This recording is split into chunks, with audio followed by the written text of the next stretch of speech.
Welcome friends. ফের কোপ পড়ল ফিক্সড ডিপোজিটে সুদের ওপর। স্টেট ব্যাঙ্ক অফ ইন্ডিয়া আবার ফিক্সড ডিপোজিটে সুদের হার কমিয়েছে। এতে সমস্যায় পড়তে পারেন সাধারণ নাগরিক থেকে শুরু করে পেনশনার এবং বয়স্ক নাগরিকরা। তবে পেনশনার এবং বয়স্ক নাগরিকদের জন্য কিছুটা হলেও স্বস্তির খবর রয়েছে। স্টেট ব্যাংকের নতুন প্রকল্প ইউ কেয়ারে টাকা রাখলে পেনশনার এবং বয়স্ক নাগরিকরা কিছুটা হলেও সুদের হার বেশি পাবেন। কিভাবে টাকা রাখবেন রিকোয়েস্ট করব পুরো ভিডিওটা দেখতে। দেখুন কি বলা হচ্ছে। ভারতীয় স্টেট ব্যাংকের বয়স্ক গ্রাহকদের জন্য সুখবর। প্রবীণ নাগরিকদের জন্য বিশেষ মেয়াদি আমানত প্রকল্প SBI you care senior citizens term deposit স্কিমের সময়সীমা বাড়িয়ে 31শে ডিসেম্বর পর্যন্ত করল ব্যাংকটি। এর আগে এক ঘোষণায় এই প্রকল্পের সময়সীমা 30শে সেপ্টেম্বর পর্যন্ত ঠিক করা হয়েছিল। এসবিআই সহ দেশের রাষ্ট্রায়ত্ত ব্যাংকগুলিতে আমানতের সুদের হার যখন ক্রমাগত কমছে, সেই সময় প্রবীণ নাগরিকদের কথা মাথায় রেখে এবং তাদের আমানতে বেশি আয়ের সুযোগ করে দিতে চলতি বছরে মে মাসে এই নতুন প্রকল্প শুরু করে এসবিআই। লক্ষ্য প্রবীণ নাগরিকদের আমানতে কিছু বেশি সুদ দেয়া।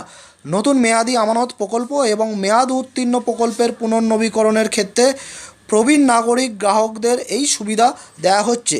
ব্যাংকটি তাদের ওয়েবসাইটে জানিয়েছে, এসবিআই ইউ কেয়ার বিশেষ মেয়াদি আমানত প্রকল্পে অতিরিক্ত 0.3% হারে সুদ দেওয়া হবে। সাধারণ মেয়াদি আমানতের তুলনায় প্রবীণ নাগরিকদের মেয়াদি আমানতে যে 0.5% হারে বেশি সুদ দেওয়া হয়, তারপর এই অতিরিক্ত সুদ দেবে ব্যাংক। তবে 5 বছর বা তার বেশি মেয়াদের আমানতের ক্ষেত্রেই এই অতিরিক্ত সুদ দেওয়া হবে। আমরা এই প্রকল্পের মেয়াদ বাড়িয়ে 31শে ডিসেম্বর পর্যন্ত করেছি।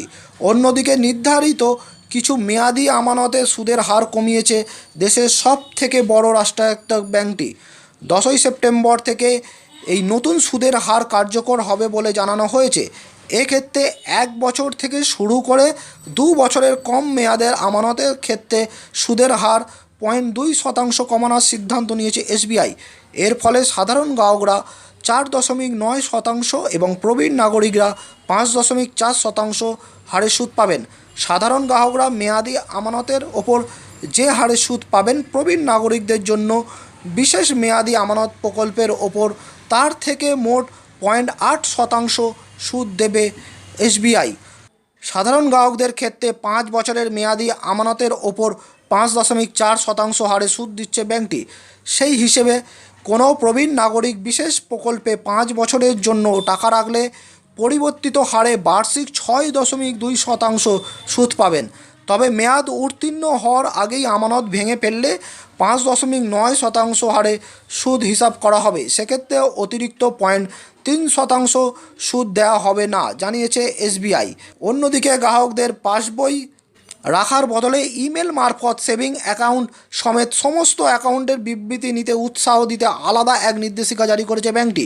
ওই নির্দেশিকায় জানানো হয়েছে, প্রযুক্তির ক্রমবর্ধমান ব্যবহারের কথা মাথায় রেখে গ্রাহকরা নিজেদের সুবিধার জন্য অ্যাকাউন্টের বিবৃতির ডিজিটাল প্রক্রিয়ায় জমিয়ে রাখা এবং পাওয়াকে গুরুত্ব দিয়ে থাকেন। বহু ক্ষেত্রেই পাসবই বা কাগজে বিবৃতির ওপর নির্ভরশীল হতে ইচ্ছুক নন।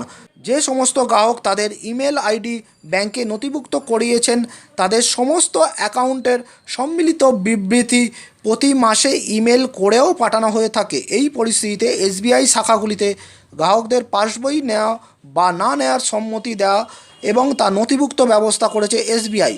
এই প্রক্রিয়ায় সংশ্লিষ্ট গ্রাহককে ডিপোজিট সিসিওডি অ্যাকাউন্টে পরিষেবা বাছাই করতে হবে, তারপর তা সংশোধন করতে হবে।